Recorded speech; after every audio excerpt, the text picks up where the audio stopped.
welcome all. Now we will be discussing about an experiment to compare between organic soils and chemically treated soils.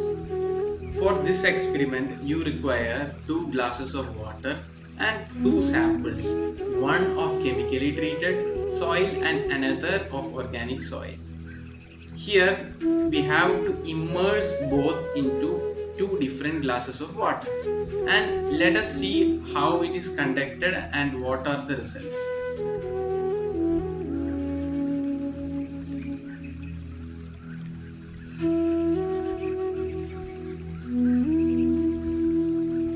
So we took 2 samples, one of organic and one of chemically treated, and we immersed it in the glass of water. Which is organic and which is chemically treated, we will be revealing at the end of the experiment. So when we dipped it, the bubbles started forming, the evolution of oxygen from the spaces between the soils. See, in the left hand side, the soil sample has already disintegrated, whereas as that of the right side, it is still more or less of the shape of a ball which we immersed. So the experiment proceeded. Bubbles evolved here and there at different times.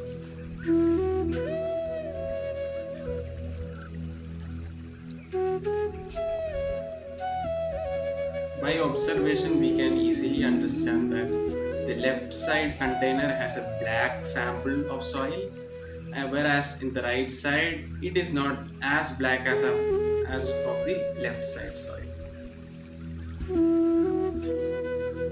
So we may think that the left side soil has organic matter, high organic matter, that's why it is black. Let us see how it goes and which is the organic. The experiment proceeded. In the right side, the sample slowly disintegrated. Still that kind of binding it has. The particles are better binded in the right side sample.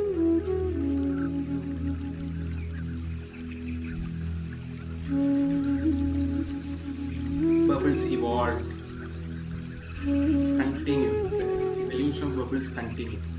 So one thing is sure from this, we cannot differentiate between organic and this chemically treated soil out of the evolution of bubbles. This is never a parameter because both has evolution of bubbles at different times. So this is never a parameter to differentiate. But see, now the experiment concluded like this.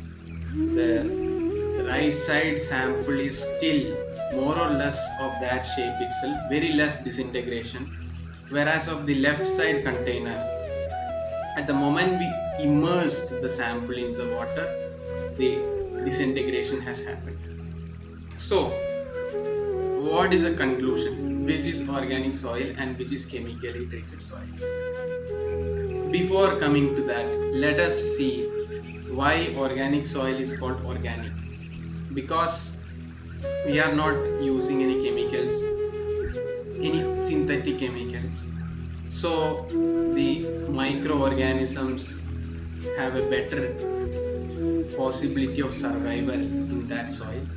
And so more organic matter will be there. More organic matter is there, that's why it is organic soils. So what is the property of organic matter?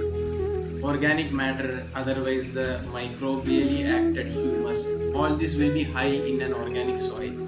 So organic matter or the humus has a better binding capacity. The soil particles will be better binded by these particles, these organic matter.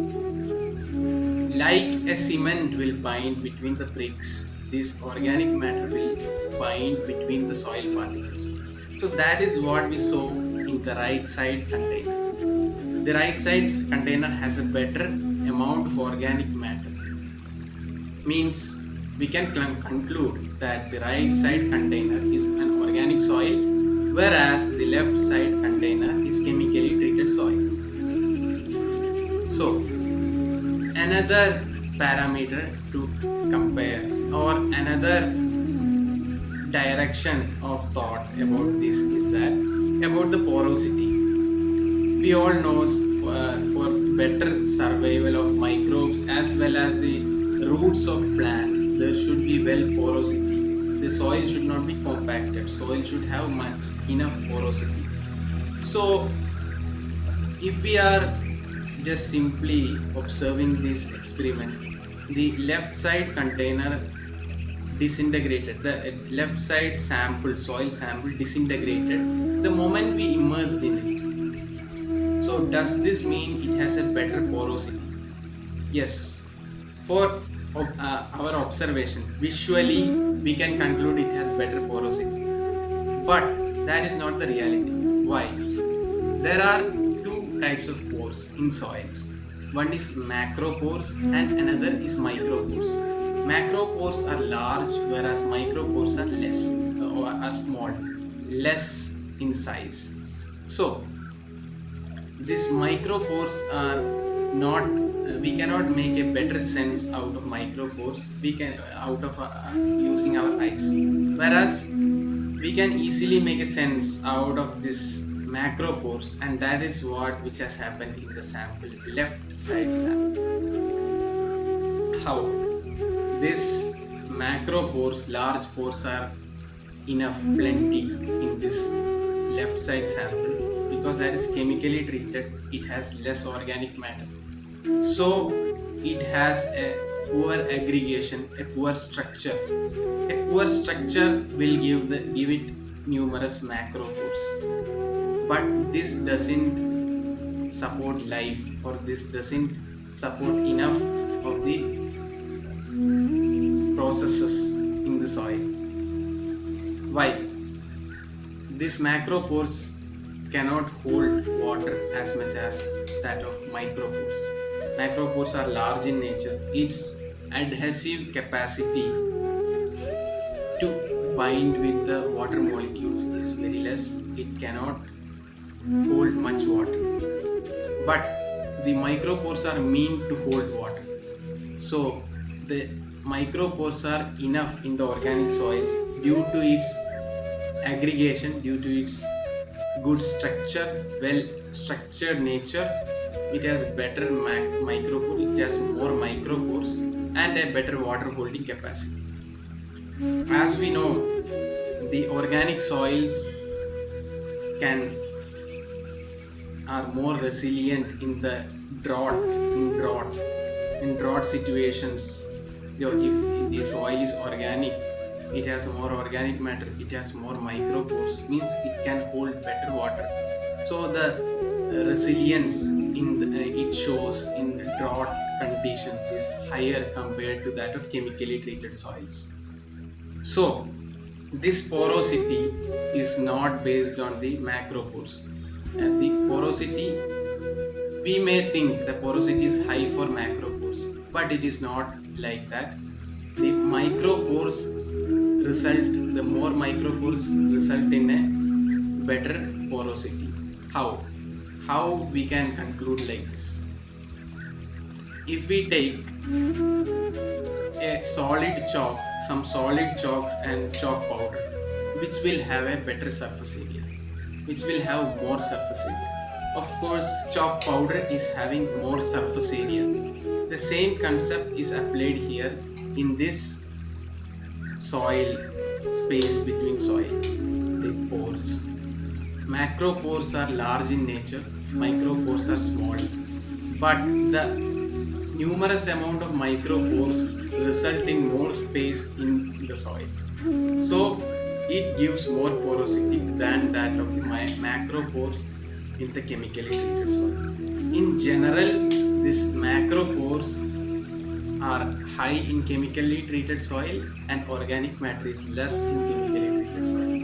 The organic matter plenitude the abundance of organic matter in organic soils and the abundance of micropores makes it better in its structure, makes it resilient to drought, and also it has a better binding capacity between the particles.